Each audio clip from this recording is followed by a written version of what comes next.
So we have had questions like, is temporary registration the same as provisional registration? Can I gain full registration after temporary registration? In other words, can I convert my temporary registration into full registration? And then, which one should I choose? Temporary registration versus provisional registration. Welcome, my dear friends, to this video. If you're an overseas dentist trying to come and practice your dentistry in the UK, then you have probably heard about temporary registration and provisional registration. Though some think that it is one and the same thing, I assure you the two are completely different, although they are more like a brother and sister. So today I'm going to make the difference between the two crystal clear, so you can choose for yourself which one is more appropriate for you. And at the end, I'm going to summarize both the similarities and the differences. So make sure that you stick around until the end and don't go away. So let's go. First and foremost, I want to thank all my returning subscribers, those who are watching, liking, and sharing this content. And I also want to thank those who have begun to support this channel, people like Jacob. Thank you so much for your support. So if you also feel like you want to support this channel, just check the link under the description. Then make sure you leave me a comment. Either you just want to support or you want to book a one-on-one session in case you need some guidance with something. So let's dive right in. First off, we have temporary registration. I'm not going to go into the definitions because you already know what temporary registration is. So we'll start by talking about what it is for. Temporary registration is designed for overseas dentists who have some significant experience because it is basically granted for mainly three things. The first one is a training post, usually SHO post, senior house officer post. The second reason it is granted is for teaching, specifically in a dental school or in a dental institution. And then the other one is for research purposes. So those are the three main purposes for granting temporary registration. This temporary registration, just like provisional registration, is granted to overseas dentists who are not yet eligible for full registration, but they desire to practice dentistry in some form in the UK without the full registration. That is why it is granted. So what can you do with this temporary registration? With temporary registration, you can practice in the post for which you applied to be given temporary registration. Under supervision, but not strict supervision, you can actually practice with minimal supervision or no supervision under certain circumstances. But where the supervision is required, usually you must be supervised by a consultant. And this is also one of the differences with provisional registration that we are going to get into later. And once you are granted this temporary registration, it is under strict terms that you must practice for only the purposes you applied it for. So if you applied it for teaching, you cannot go into research. If you applied it for research, you can't go into a training post. You must use it strictly for the purposes you obtained it. The other major attribute of temporary registration is that it is granted for a year or two, but it has extensions. You can extend it for up to 5 to 7 years by applying for renewal. Of course, depending on whether what you applied it for is still ongoing, because it will be granted if you haven't finished what you applied it for. However, temporary registration does not lead to full registration. So, if you are looking to practice in general dentistry in the UK, or you are looking to practice dentistry in the UK long term, then temporary registration is not for you. And on that note, then you might probably want to consider going for provisional registration. But before we jump into provisional registration, if you are new here, make sure that you hit that red subscribe button right now. And if you find any value in this video, please make sure that you give it a thumbs up and share it with other people who may also benefit from the same information. But please make sure that you give it a thumbs up. You know, giving it a thumbs up really motivates me. You can do it even right now. Thank you for doing that.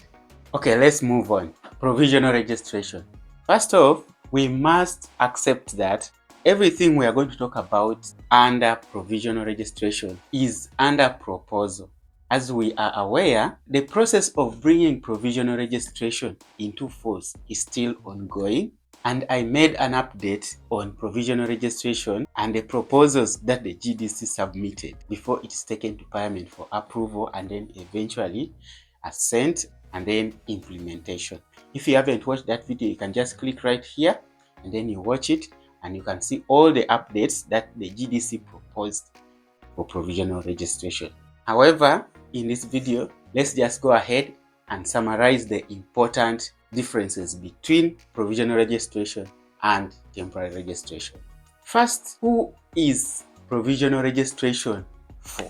Provisional registration, just like temporary registration, is also for overseas dentists who are not yet eligible for full registration. However, the difference is with provisional registration, less experienced dentists can actually apply once it comes to force, because the minimum requirement of clinical experience is 1600 hours.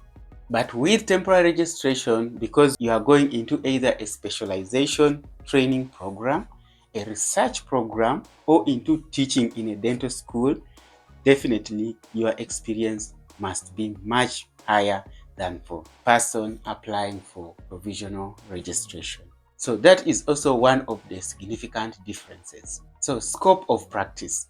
What can you do with provisional registration? The good news is that with provisional registration, you can practice anywhere. If you want to practice in a private setting, you can practice. If you want to practice in a hospital, you can practice. And you can still practice general dentistry anywhere, including the high street dental practices. So it is completely different from temporary registration, where its practice is restricted to that specific post that you used when you are applying for temporary registration. With provisional registration, you can practice anywhere. However, as compared to temporary registration, the supervision of provisional registration is very strict. You cannot by any means practice independently. So you cannot just as yet decide that you are going to open your own private practice upon receiving provisional registration. You will have to wait for full registration. And that takes us to the next point. One of the major differences between provisional registration and temporary registration is that the provisional one will lead to full registration, unlike temporary registration. Temporary, you can just extend it for a period of up to 5 or 7 years, but you will never get full registration, unless of course you undergo through the channels that have been designated for those who want to acquire full registration. But with provisional registration, upon successful completion, you are automatically registered and given full registration. The next difference between temporary and provisional in terms of scope is that with provisional registration, it is meant to be for 1 year and it cannot be renewed. However, under special circumstances that will be stipulated by the GDC, you could extend your provisional registration period, but it's not considered as renewal. It's not something that expires and then you renew like temporary registration. With provisional registration, it is intended to be for 1 year, and after that, you join full registration. And with provisional registration, your supervisor does not have to be a consultant like in temporary registration. It can be any dentist with full registration. And that is also one of the major differences between the two. Another difference is exams. Well, with temporary registration, unless you are in training or something like that, there will be no exams. But with provisional registration, the proposal is that there must be some form of assessment, either continuous assessment or a summative assessment. There was even a proposal that you should still do ORE after provisional registration. But the GDC was saying it should be an optional thing to do the ORE after going through provisional registration. Because the whole purpose of bringing provisional registration is to give an alternative to ORE and LDS exams. So it will not make sense to require provisional registrants to do ORE or LDS as a must. So there should be other forms of assessment, but yes, there will be assessments, or maybe there will even be some form of exams before you are fully registered. Another proposal that comes with provisional registration, unlike temporary registration, is that if during your period of provisional registration you obtain a qualification that is acceptable to the GDC, then you will be automatically registered without any further form of assessment. An example of such a course is the BDSI course offered by UCLan. If you haven't watched my video on that, you can also click here and then you'll be able to watch what the UCLan BDSI course is about. So similar programs could mean you will skip exams.